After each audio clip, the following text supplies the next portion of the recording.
You are listening to the Final Say Radio Show, a Rappaport Media production, with your host Brett Rappaport and co-host John Rappaport.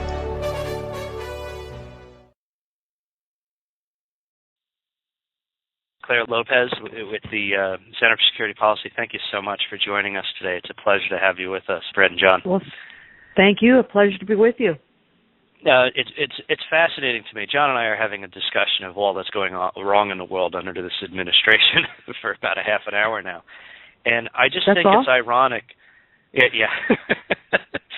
I think it's ironic that here we are as a nation fighting the war on terrorism, and have a president that claimed he's going to end Gitmo and end the wars, and America will be at peace, and we could focus on our domestic issues, has given rise to the Muslim Brotherhood, to the Taliban, to all different sects of Al-Qaeda, and we're looking at countries from Niger to Libya to Syria to now the craziness that's even furthering in Iraq today, and on and on and on.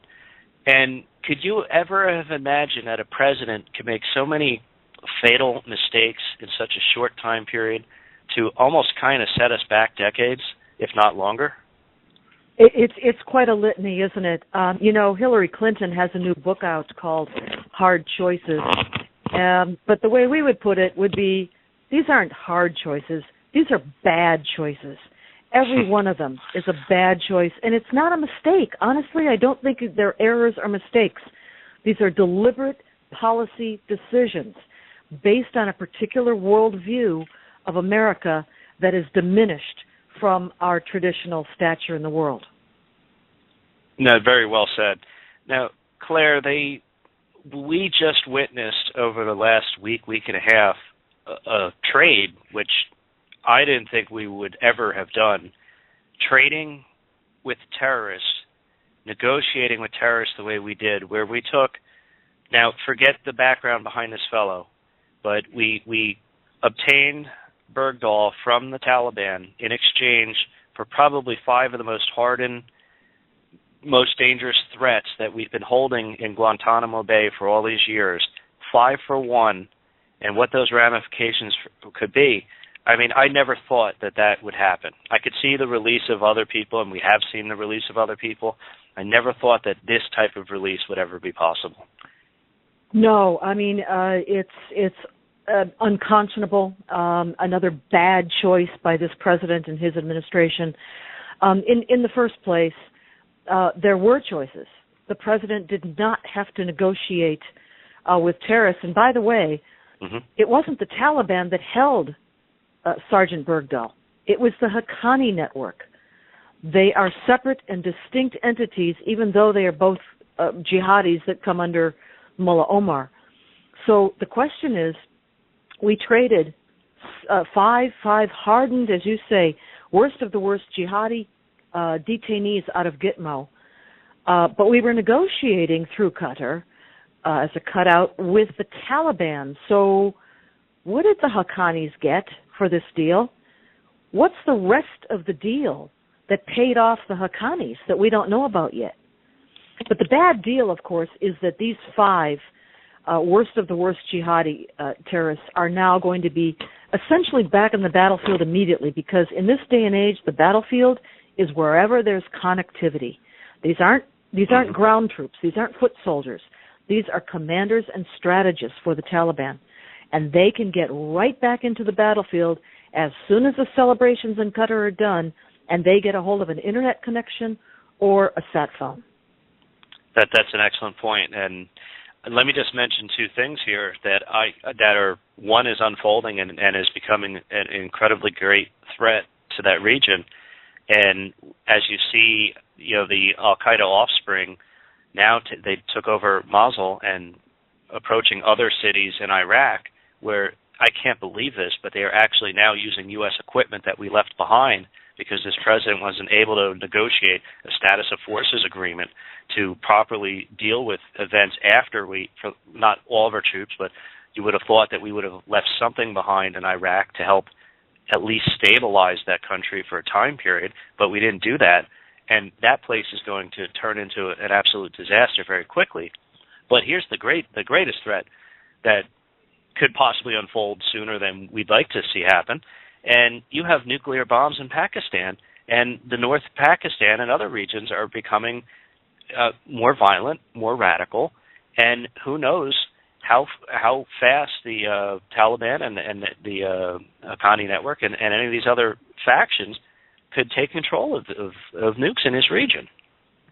Yeah, that's a serious concern. For the moment, I think we're confident that the Pakistani military retains full control over its nuclear arsenal.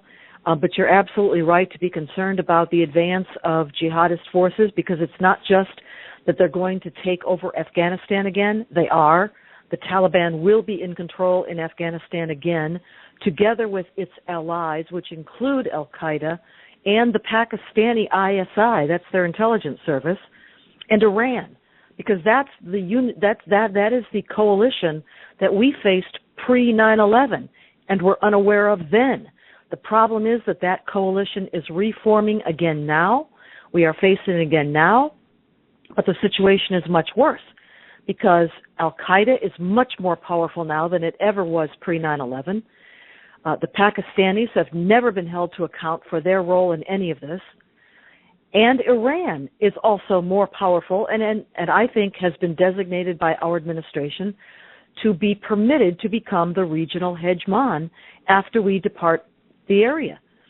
And Iran, of course, is on the verge of a deliverable nuclear weapon. And by the way, one of the 5 Gitmo detainees released in this trade was the former governor of the province of Herat in Afghanistan that borders on Iran. He, before 9/11, was involved in helping to broker the coordination pre-9/11 between Osama bin Laden, the Taliban, and Iran. We're going all over again, right back to that, except that all of the bad guy forces, all of the enemy forces, are stronger now than they ever were then, and we're weaker. Well, boy, Claire, if you listen to our president and if you listen to John Kerry, you would think these guys were pumping gas in a New Jersey station, and they just happened to be accidentally or inadvertently picked up. You know, we were speaking just before you came on about how all of this submissive behavior by our commander-in-chief has got to be enormously demoralizing for our military men and women. You know, it doesn't matter how many times you win on the battlefield, you'll be handed the ultimate loss. Is it your sense that we're at great risk because the potential allies, you just spoke of Pakistan, the Pakistani military, as quasi-ally as they are not, they are the best way that we have to maintain control over the nuclear weapons. Do you fear that we're demoralizing our allies? And along those lines, as somebody who spent a lot of time in the intelligence community, are you finding that we're also demoralizing our intelligence community in a similar fashion to what we're doing to our military men and women? Well, I would have to say, first of all, as regards our military, these are the most incredible, best, brightest, bravest American patriots you ever want to meet. And I don't think that they're demoralized. They see what's going on around them. They know what's happening. But you know, you look at the platoon mates of the former, Sergeant Bergdahl, and you see them appearing on the media, and you look at their spirit even now as they are not in the military anymore, but back to civilian life. Their morale is still strong. I think we can count on that. But you're right to make a point about our allies in the region, as we've abandoned one after the other, be it Ben Ali in Tunisia, be it Gaddafi in Libya, who, yes, even though he was a tyrant and a dictator to his own people, was our ally in the war on terror in 2011 when we turned on him in order to provide aid and assistance to Al-Qaeda to overthrow him and take over the country and its oil wealth, to Mubarak in Egypt. All of these were Western allies, dictators though they were to their own people. But they helped us against the Islamic Jihad movement. And we very quickly and willingly threw them under the bus. The deterioration of our relationship with Israel, which should be our number one ally in the entire region of the Middle East, is another demonstration of that deterioration of allied relationships and relationships with friends. So, I can see that they would be concerned. Certainly Saudi Arabia and other Persian Gulf states have been concerned. And here's the point as well. As they become concerned that they cannot any longer depend on the United States to be their protector, defender, ally, and friend, they're going to turn to other means for self-defense.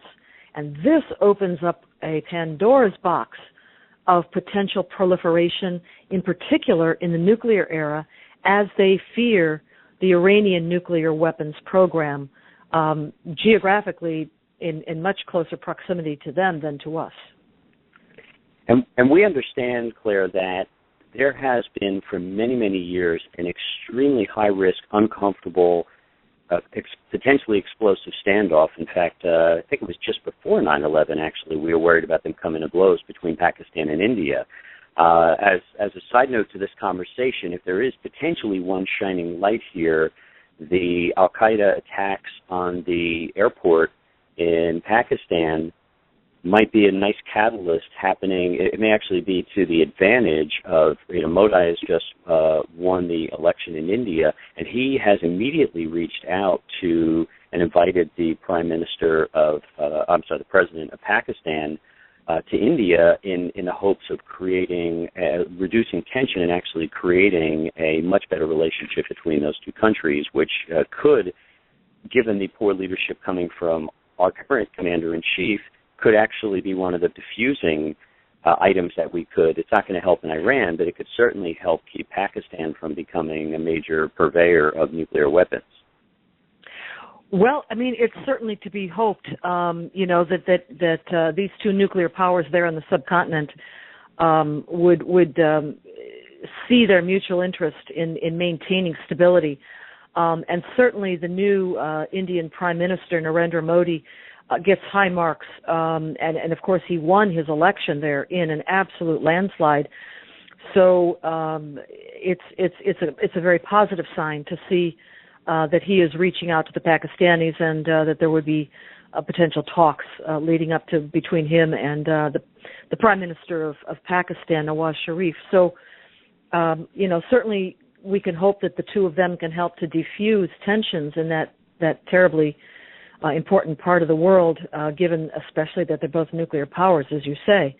But the real danger comes from further north, and I think they'll probably both want to discuss this, as Afghanistan unravels, as we withdraw, NATO forces withdraw over coming months down to, an eventual complete pullout by the end of 2016, and that country slips back under the control of jihadists, Taliban, Al-Qaeda, and so forth.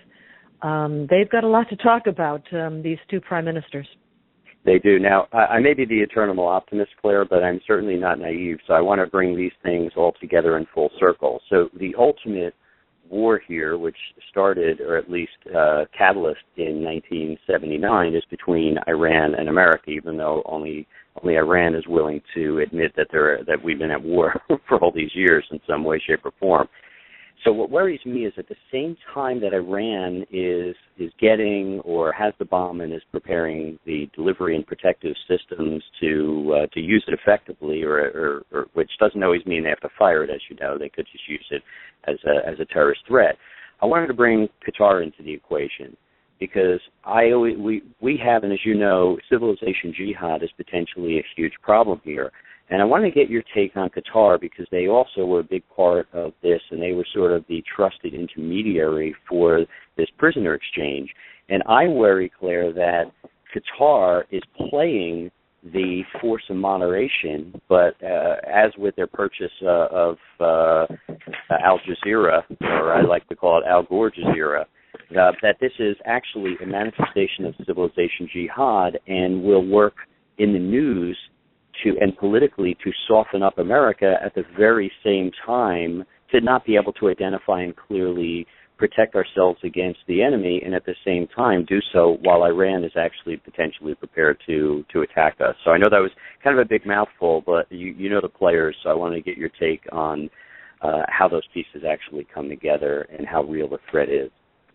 Yeah, no, I think you summarized it very well, and obviously the United States' use of Qatar as an intermediary in these recent negotiations over the trade for Sergeant Bergdahl is problematic from a bunch of points of view that you touched on.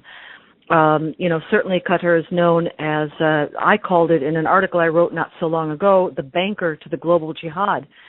This is a small and extremely wealthy oil power that has been using its wealth all over the region, from Libya to elsewhere, to promote the interests of jihad. It is the host, the home base of Al Jazeera, which has long been an outlet for broadcast by Al Qaeda figures. It's the home away from home for the Egyptian senior jurist of the Muslim Brotherhood, Yusuf al-Qaradawi, where he, in fact, has a weekly talk show program on Al Jazeera that's hugely popular all over the Middle East.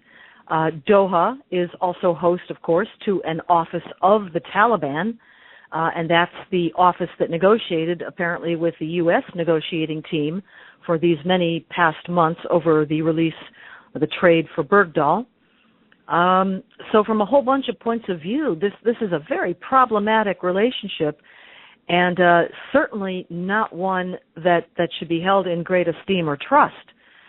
Yes, there is a U.S. military base in Qatar, and obviously that plays into this relationship and how we deal with Qatar, how we treat Qatar. But Qatar is not our friend.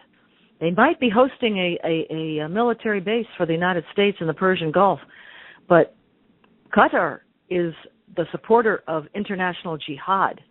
They are not a supporter of Western-style democracy, freedom, human rights, and other objectives that would jive with U.S. national security objectives.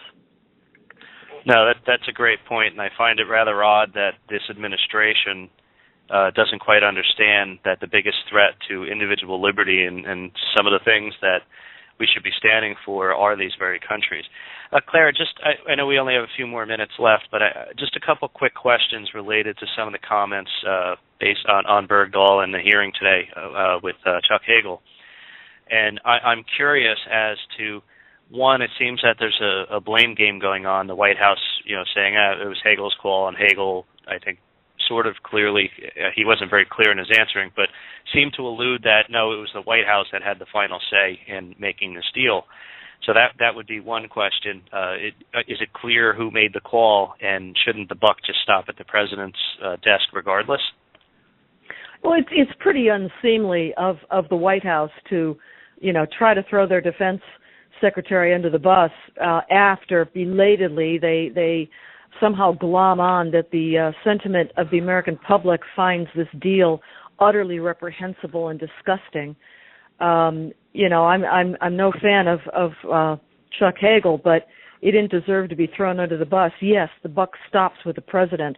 That deal was, even though it was shared, by the way, apparently, from what we hear now, with 80 or 90 administration figures and officials. So there goes the concern about, well, if anything leaks, the whole thing's off and his head could be chopped off. Forget that. Yep. But no, Chuck Hagel certainly was a key player in the negotiations and the decision-making. But the final decision was the president's. He was the one who allowed these jihadis to be released from Gitmo and sent back to the battlefield, where they will be in charge of commanding the battle against our troops still fighting, dying, and coming home maimed from that battlefield in Afghanistan. Now, I find it interesting, and you alluded to it, that there were 80 or 90 people who were aware that this was going on, but it seems that not one single member of Congress, which goes against law, and Chuck Hagel seemed to say, well, our lawyers looked at this and said that based on the Constitution that we were in the right, and made some sort of allusion to a memo or something to substantiate this, and one of the congressmen had circled back and said, are you telling us that you have something to substantiate that? And he basically said, no, I misspoke. Well, actually, I'm going to leave this one to the lawyers, because while Congress did pass a law last year that required a 30-day notification period by the president, by the administration, if and when any detainees at Gitmo were going to be released. And the president did sign that law, that bill, into law. He also took what is known as a signing statement, this infamous mechanism by which a president, and not just this one, but prior presidents too, essentially make an exception for themselves and say, well, if I decide or I want or it's in the national security interests that I see, I'm just not going to fulfill this part or that part of the law. That's for the lawyers. And signing statements are legal. They've been used before, and again, I said not just by this president. So let that be to the lawyers. But to me, the most important part about all of this is our president was willing to put 5 top Taliban jihadi commanders back in the battlefield while our troops are still on the ground over there on that battlefield fighting and dying. Right. The only point I would make to that, and I didn't quite get it fully out, was that when George Bush or Reagan or other presidents have been in office, they came under such scrutiny and criticism for some of the actions that they've had to take, which at the time were responsible actions by the other side of the aisle. And in this particular case, it's okay because it's them. So I just wanted to make that clear, that it's a two-way street, and you know, there has to be, first of all, there should be a high standard to be met, and I don't think that's always done here. But it's always good for the goose, but not good for the gander, right? Well, it sure looks that way sometimes, yeah. So, Claire, first of all, I want to thank you so much for taking the time today. But what do you think in the end? What will we see here? Will there be any further action? Will there just be a lot of political rhetoric for a few weeks and this goes away? Or will there be more to come? Well, I think there's lots more to come. And in particular, what I think we're looking at is something the military calls intelligence preparation of the environment. The environment it used to be called IPB, intelligence preparation of the battlefield. The battlefield in Afghanistan is being prepared and shaped for what is to come. And our administration and our president have already agreed and allowed and intended that that is going to be the Taliban reconquest of Afghanistan. And, as I said before, bringing back all of their allies. All of this is preparation. What is to come is, again, a pre-9/11 situation in Afghanistan where al-Qaeda has safe haven, the Taliban are in control. By the way, human rights will be out the window. Women will be back in a totally subjugated status according to Sharia law. This is all preparation. That is all to come. And heaven forbid that we are headed back to another 9/11 as well. It's very sad, and I agree with you. And I'd even add this: I think, unfortunately, Afghanistan will be left for the Russians and the Chinese to fight over who gets the the pipeline and the mineral rights. But anyway, Claire, thank you so much from the Center for Security Policy for spending the time as you did today, and we look forward to seeing you and at some of your events at the Center for Security Policy. Thank you again. Many thanks. All right, take care.